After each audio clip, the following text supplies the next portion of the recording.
আমার আগে কোরআন এবং সুন্নাহ থেকে চমৎকার আলোচনা করেছেন তরুণ মুফাসসিরে কোরআন মুহতারাম মাওলানা কারি আব্দুল মান্নান হাফিজাহুল্লাহ, মুহতারাম মাওলানা খাদেমুল ইসলাম মাওলানা নিজামুদ্দিন মোল্লা সাহেব সহ অন্যান্য সম্মানিত আলোচকবৃন্দ, উপস্থিত হযরত উলামায়ে কেরাম, ইসলাম প্রিয় তৌহিদি জনতা, পর্দার অন্তরালের সতী সাধবী, সম্মানিতা মা ও বোনেরা, প্রিয় দিনী ভাইয়েরা, কেমন আছেন আপনারা? মাশাআল্লাহ, আলহামদুলিল্লাহ ভালো আছি। 5 তারিখের পরে আরো বেশি ভালো আছি। আগস্ট বিপ্লবের পরে আমরা ইসলামওয়ালাদের সুদিন যাচ্ছে, আমরা অনেক ভালো আছি। এতটা ভালো থাকবো আমরা এটা ভাবতে পারি নাই, ঠিক না? আগস্টের 5 তারিখের পরে বাংলাদেশে কোনো আলেম গ্রেপ্তার হয়েছে এটা আমরা শুনি নাই, কিন্তু এর আগে এমন কোনো মাস, এমন কোনো দিন ছিল না যেদিন 2-1 জন আলেমের গ্রেপ্তারের খবর শোনা যেত না। বিগত 15.5 বছর আমরা দুঃসময় পার করেছি। আল্লাহর বড় দয়া, আল্লাহর বড় করুণা আমাদের উপরে। এখন ইসলামওয়ালারা, ডানপন্থীরা ভালো আছে, ঠিক না? এখন দুঃসময় যাচ্ছে বাম এবং রামদের। হাসানুল হক ইনু, রাশেদ খান মেনন এবং দরবেশ বাবা, ওদের দুঃসময় যাচ্ছে। এটা আল্লাহর কোরআনের কথা, তিলকাল আইয়াম নুদাবিলুহা বাইনান নাস। আল্লাহ তাআলা বলেছেন এই কোরআনে, আমি মানুষের মাঝে দিন আবর্তিত করি। আজকে আপনি ছেলে, কালকে হবেন বাবা। আজকে যে আচরণ করছেন, আপনি বাবা হলে সে আচরণ ফিরে পাবেন, ঠিক না? কামা তাদিনু তুদান, যেমন কর্ম তেমন ফল। ইন্নাকা লা তাজনি মিনাশ শাউকিল ইনাবা। আপনি কাঁটাওয়ালা গাছ রোপণ করলে আঙ্গুর ফল হবে না, আম গাছ থেকে জাম হয় না। যারা 15 বছর জুলুম করছে তারা ভালো পাবে না, তাদের জুলমের পরিণতি ভোগ করছে এবং করতেই হবে। এটাই নিয়ম, এটাই স্বাভাবিক। আল্লাহ তাআলা আমাদের উপর করুণা করলেন, তিনি বড় দয়া করলেন। আমরা তো টেনশনে পড়ে গিয়েছিলাম যে এই রাত বুঝি আর পোহাবে না। আমরা ফিলিস্তিন দেখে ভয় পেয়েছিলাম। সে দ্বিতীয় বিশ্বযুদ্ধের পর থেকে আজকের এদিন পর্যন্ত ফিলিস্তিনের রক্ত শুকাচ্ছে না। প্রায় 100 বছর, 1 শতাব্দী কয়দিন পরেই হবে। 100 বছরের মতো সময় ফিলিস্তিনের মুসলমানরা শুধু রক্তই দিচ্ছে। কাশ্মীরের দিকে তাকান, 47 দেশ বিভক্ত হওয়ার পরে 2024 পর্যন্ত কাশ্মীরের মুসলমানদের রক্ত শুকাচ্ছে না। মিশরের দিকে তাকান, মিশরে হোসনি মুবারকের আগে জামাল নাসেরের পর থেকে হোসনি মুবারক হয়ে আজকের সিসি পর্যন্ত 50 বছরের বেশি সময় ইসলাম পন্থীদের রক্ত শুকাচ্ছে না। ওদিকে তাকিয়ে মাঝে মাঝে পার্সোনালি আমিও অনেকটা হতাশ হয়ে যেতাম। বাংলাদেশে জানি কত রক্ত আরো দিতে হয়। মাঝে মাঝে বলেছি, মাতা নাসরুল্লাহ, আল্লাহ তোমার সাহায্য আর কোথায়, কত দূর। কিন্তু শাহজালালের বাংলা, শাহ মাখদুমের বাংলার প্রতি বোঝা যায় আল্লাহর দরদ অনেক বেশি। আমাদের রাত আরো দীর্ঘ হতে পারত, কিন্তু আল্লাহ তাআলা 1.5 যুগ যেতে দেননি, 18 বছর যেতে দেননি। 15-15.5 বছরের ভিতরে আল্লাহ তাআলা আলেম ওলামাদের মাথা উঁচু করে আবার নিশ্চিন্তে, নির্বিঘ্নে, নিঃসংকোচে নির্দ্বিধায় কোরআনের কথা বলার পরিবেশ করে দিয়েছে। গত 15-16 বছর কোরআনের মাহফিল তাদের অনুমতি ছাড়া হতে তারা দিত না। ছোটখাটো মাহফিলের জন্য তাদের কাছে যাওয়া লাগতো। টিউনুর কাছে যাও, ওসির কাছে যাও, নেতার কাছে যাও, জুতার তলা ক্ষয় হওয়ার উপক্রম হতো। তারপরেও অনেকের অনুমতি মিলত না, মাহফিল চলাকালে বন্ধ করে দিয়েছে, এমন নজিরও ছিল। যাদেরকে অনুমতি দিত 1 ডজন শর্ত, এটা বলা যাবে না, ওটা বলা যাবে না, তারা পারলে কণ্ঠটাই চেপে ধরতো, ঠিক না? ফ্যানটা আমার দিকে ফিরবে, ধরবেন না ফ্যানটা, ওদের কথা শুনবেন না, কথা আমার শুনবেন। ওরা তো মাইকের স্বার্থ দেখে, হুজুর গাইম্মা মরে যাক, অসুবিধা নেই। বুদ্ধি থাকলে ফ্যান ওই দিক থেকে দিত, তাহলে ফ্যান আওয়াজ হতো না। যেহেতু দেও নাই, এখন মাইক যা হয়। মাহফিলের মাঝখানে আর ফ্যান যেন না রবে, আমার দিকে থাকে। কি আপনাদের নোয়াখালী কি শীতকাল আছে নাকি? গরম তো লাগে, ঠিক না? আর যে কথা বলে তার তো আরো বেশি গরম লাগে। দেখছেন না, আমার দুঃখ হেরা বুঝছে, মাইক ওলা বুঝে না। হাতে ইশারা দিছে, মাইক ফ্যান সরাই দেওয়া হুজুর। আচ্ছা, যারা বাহিরে দাঁড়াই আছে ওরা কিন্তু কষ্ট পাচ্ছে, আপনাদের ফাঁকা আছে, আপনারা একটু হেসান করেন না ভাই, আপনারা একটু ফাঁকা জায়গায় একটু দয়া করে একটু ফিল আপ করে ফেলেন। আমরা আলোচনা শুরু করলে যেন মাঝখানে আর কথা বলা না লাগে। একটু হেসান করবেন, একটু দয়া দেখান প্লিজ, একটু আপনার জায়গাটা আপনি ফিল আপ করেন। এই যে ভাইয়ের অনেকে দাঁড়িয়ে আছে, ওনারা বসে যাক, একটু সুযোগ করে দেন ভাই, স্বার্থপর হবেন না। একটু জিকির করুন, লা ইলাহা ইল্লাল্লাহ। ভাই এই ফাঁকা জায়গা রয়েছে, আপনি লড়েন নাই তো, ফাঁকা হয়ে লাভ কি হলো? কিরে ভাই, ওরা কি উড়াল দিতে পারবে না তো এসে? আপনারা আগালে পিছনে ফাঁকা হবে, যার সামনে ফাঁকা সে দয়া করে আগে যান। লা ইলাহা ইল্লাল্লাহ, লা ইলাহা ইল্লাল্লাহ মুহাম্মাদুর রাসূলুল্লাহ। আমি বলতেছিলাম এই মাহফিলটা যদি 5ই আগস্টের আগে হতো তাহলে কি অনুমতি ছাড়া করতে পারতো? এলাকার নেতাদের অনুমতি কমপক্ষে নিতে হতো। যদি থানাতে নাও যাওয়া লাগে, কমপক্ষে নেতাদের গ্রিন সিগন্যাল লাগবে। কিন্তু দেখেন, যারা আমাদেরকে এইভাবে অনুমতির জাতাকলে পৃষ্ঠ করেছে, আমাদেরকে পদপিষ্ঠ করার মতোই তারা অনুমতির জাতাকলে পিষ্ট করেছে। আচ্ছা, আপনারা বলুন তো, জমিনের মালিক কি তারা নাকি আল্লাহ? আচ্ছা, জমিনে আলেমরা কথা বলে কার? কোরআন কার কালাম? তো জমিন আল্লাহর, কোরআন আল্লাহর, আল্লাহর কোরআনের কথা আল্লাহর জমিনে বলতে তাদের অনুমতি নিতে হবে, এটা তো বড় জুলমের কথা, ঠিক কিনা? বাড়ি আপনার দখল করলাম আমি, এটা কি হয়? জমিন আল্লাহ, তারা দখল করে কেমনে? 2007-এর আগে, 6-এর আগে, 71 থেকে এ দীর্ঘ সময় মাহফিল করতে সচিব, ডিসি, এসপি, টিওনো, ওসি ওদের অনুমতি লাগবে। 2007-8-এর আগে মানুষ এটা জানতই না, প্রয়োজন ছিল না, তারা এসে এটা আইন করছে। আলহামদুলিল্লাহ, তাদের চলে যাওয়ার পরে 5ই আগস্টের পর থেকে যত মাহফিল হয় তাদের করে যাওয়া আইন নিজে নিজে স্থগিত হয়ে গেছে। এখন অনুমতির কোনো প্রয়োজন আর হয় না। আল্লাহর এই জমিনকে কোরআনের জন্য উন্মুক্ত করেছেন কে? আল্লাহ। এটা আমাদের প্রতি আল্লাহর দয়া, আলহামদুলিল্লাহ। আর যারা আমাদের কণ্ঠ চেপে ধরেছে, আল্লাহ তাদের উপর এতটাই রাগ করলেন, তাদেরকে দেশে থাকতে দিলেন না, পালাতে বাধ্য করলেন। এমনভাবে পালাতে বাধ্য করলেন যে নিজের রান্না করা খাবার খেয়ে পালাতে পারে নাই। তাদের আত্মীয়, তাদের নিয়োগ করা সেনাবাহিনীর প্রধান বলে, ম্যাডাম 45 মিনিটের বেশি কিন্তু নাই, তাড়াতাড়ি ফালান।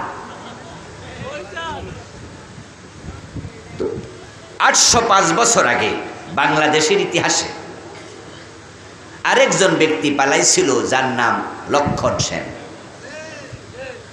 সে তার রাজপ্রাসাদের পিছনের দরজা দিয়া পালিয়ে গিয়েছিল তার প্রাসাদ ছেড়ে।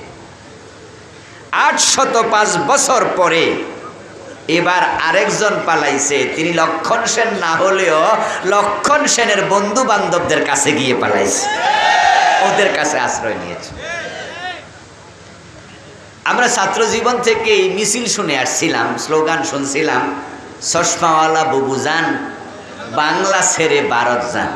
এই মিছিল যে কবুল হয়ে যাবে দোয়া হিসাবে, এটা ভাবি নাই, কিন্তু এবার দেখি এটা দোয়া হিসাবে কবুল হয়ে গেল। আচ্ছা, এইভাবে পালানোর প্রয়োজনটা কি ছিল, কারণ কি ছিল? কারণ যারা আন্দোলন করেছে তারাও তো বলেনি আপনি পালান, তাদের দাবির মাঝে ছিল নাকি এটা? তারা বলেনি। এদেশের আপামর জনতা চায়নি উনি পালাক। এই যে দরবেশ বাবা দাড়ি মারি কামাইয়া পালাইতেছিল, আচ্ছা উনি পালাক আমরা কোনোদিন বলছি? ছাত্ররা বলেছে নাকি যে দরবেশ বাবা ফালাই যান? বলছে? তো দাড়ি মারি কামাইয়া পালায় কেন, হেলিকপ্টারে পালায় কেন? এর পিছনে কিন্তু কারণ আছে। আল্লাহ তাআলা কোরআন মাজিদে সে কারণ বলেছেন।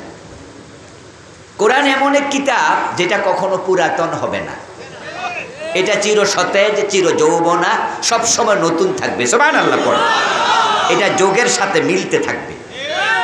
কেউ যেন বলতে না পারে কোরআন ব্যাকডেটেড, যে কোরআন এটা অনেক আগে চলছে এখন চলে না, এই কথা কেউ বলতে যেন না পারে। তাই সবসময় মিলবে। উনারা পালানোর পিছনে কারণ আল্লাহ কোরআনে বলেছে। কারণটা আল্লাহর ভাষায় হলো ইন্নাহু লা ইউফলিহুজ জালিমুন। আল্লাহ বলছে নিশ্চয়ই জালেমেরা কখনো সফল হবে না। এবার আপনারা বলুন তো, গত 15 বছরে তারা কি জুলুম করে নাই? অল্প না বেশি? 5ই মে শাপলা চত্বরে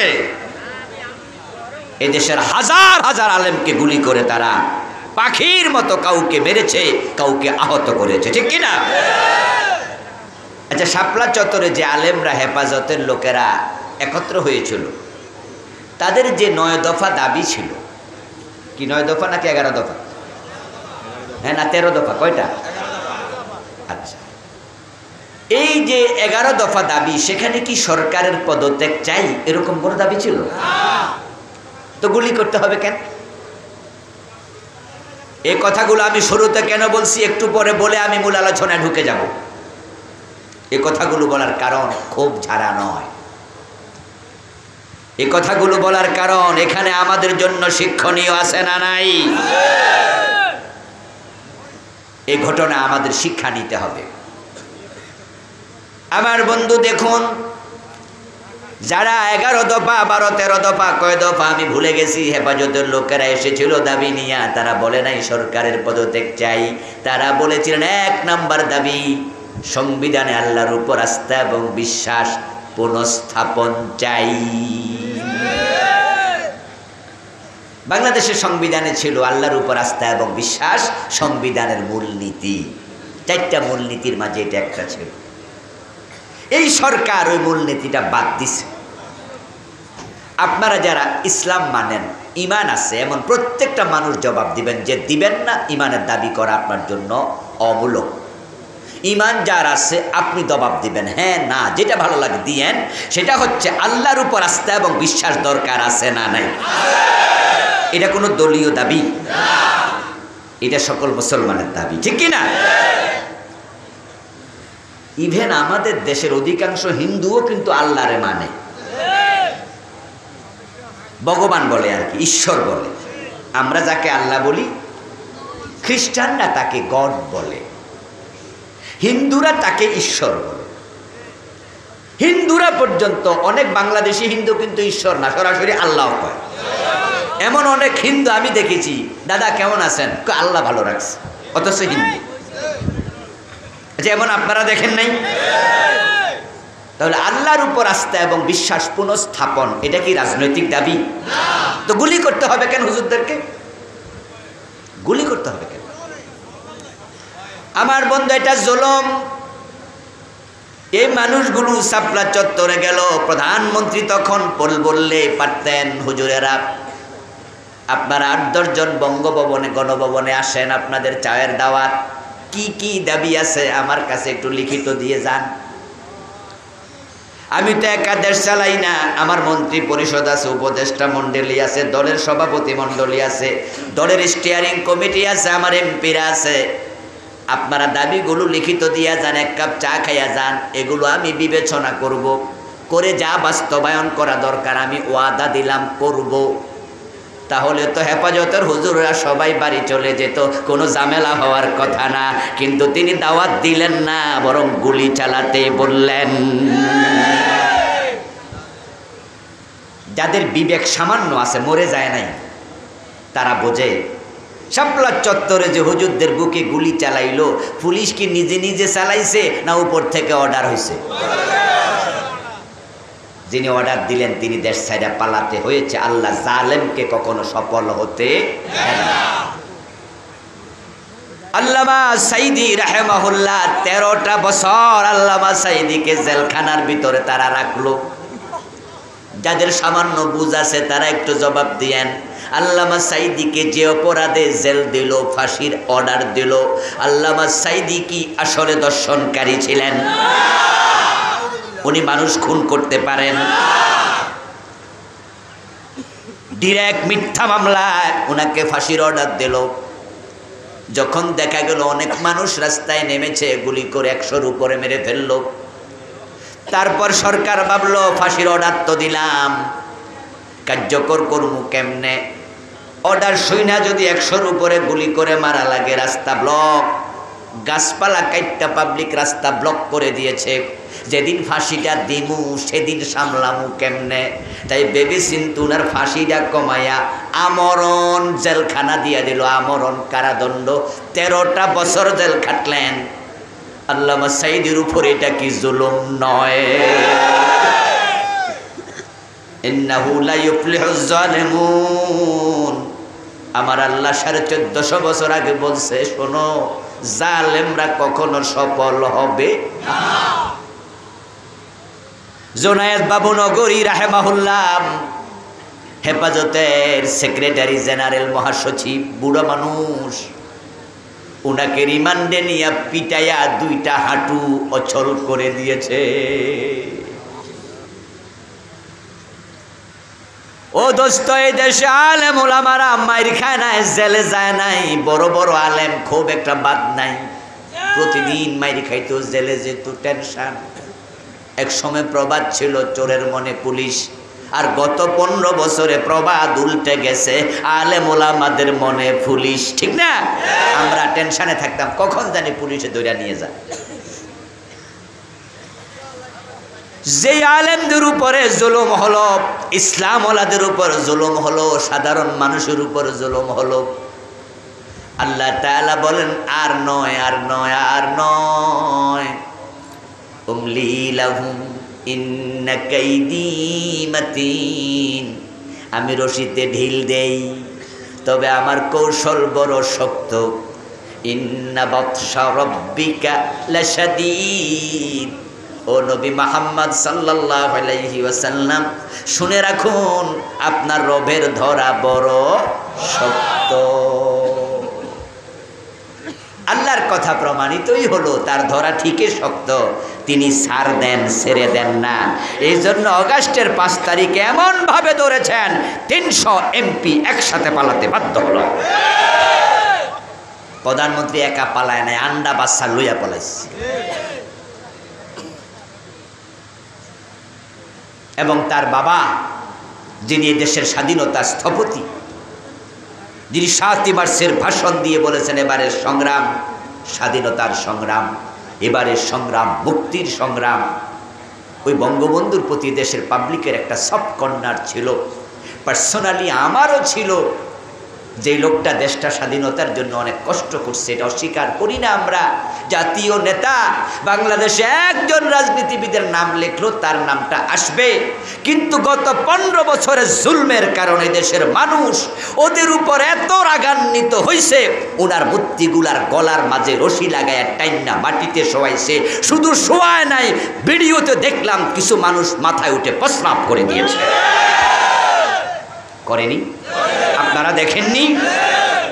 এটা ওদের প্রাপ্য রেজাল্ট, তাদের উপর এটা আল্লাহর গজব। 15টা বছর তারা আমাদেরকে দেশের দ্বিতীয় শ্রেণীর নাগরিক বানিয়ে ফেলেছিল। তারা জমিনের মালিক হয়ে গিয়েছিল, আমরা ভাড়াটিয়ার মতো ছিলাম। মনে হয় শ্বশুর বাড়িতে আমরা ঘর জামাই, আমাদের কোনো শিকড় নাই। তারা শ্বশুর পক্ষ হয়ে বসেছিল। এই জন্য আল্লাহ রেগে গেলেন, খুব প্রকাশ করলেন যে না, আর সার নয়। এমন ধাক্কা দিলেন, এক ধাক্কায় সব শেষ। এখন বাংলাদেশের কোথাও দাঁড়াইয়া পরিচয় দেওয়ার সাহস করে না। গত 3 দিন 2 দিন আগে সাপলা সতরের দিকে যাইতেছিল, আবার সে 0 পয়েন্টে ফতে দইরা পিডনি খাইছে, ঠিক কিনা? জাতি এখন মাছ রাস্তায় উঠতে দেয় না।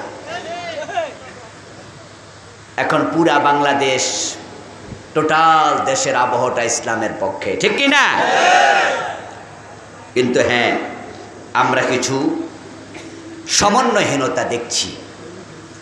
সরকার যারা চালাচ্ছে ডক্টর ইউনূসের নেতৃত্বে, তারা কিছু নতুন নতুন উপদেষ্টা নিচ্ছে।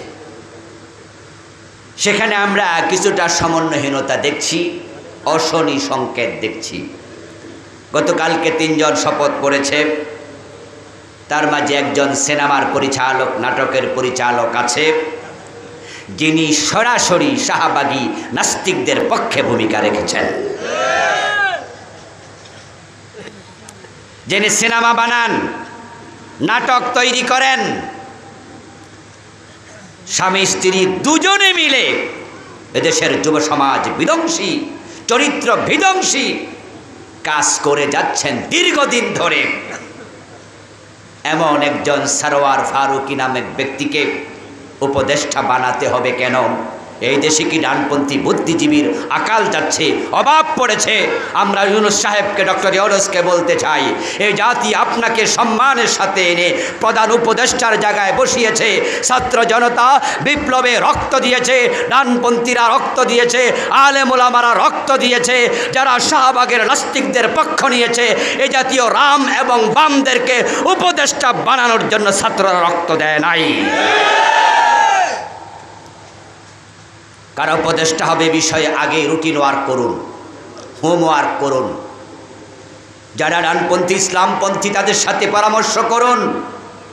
এই দেশে অনেক বিজ্ঞজন প্রাজ্ঞজন আছে, যাদেরকে উপদেষ্টার চেয়ারে বসালে মানুষ বুঝবে দেশটা ঠিকঠাক চলছে।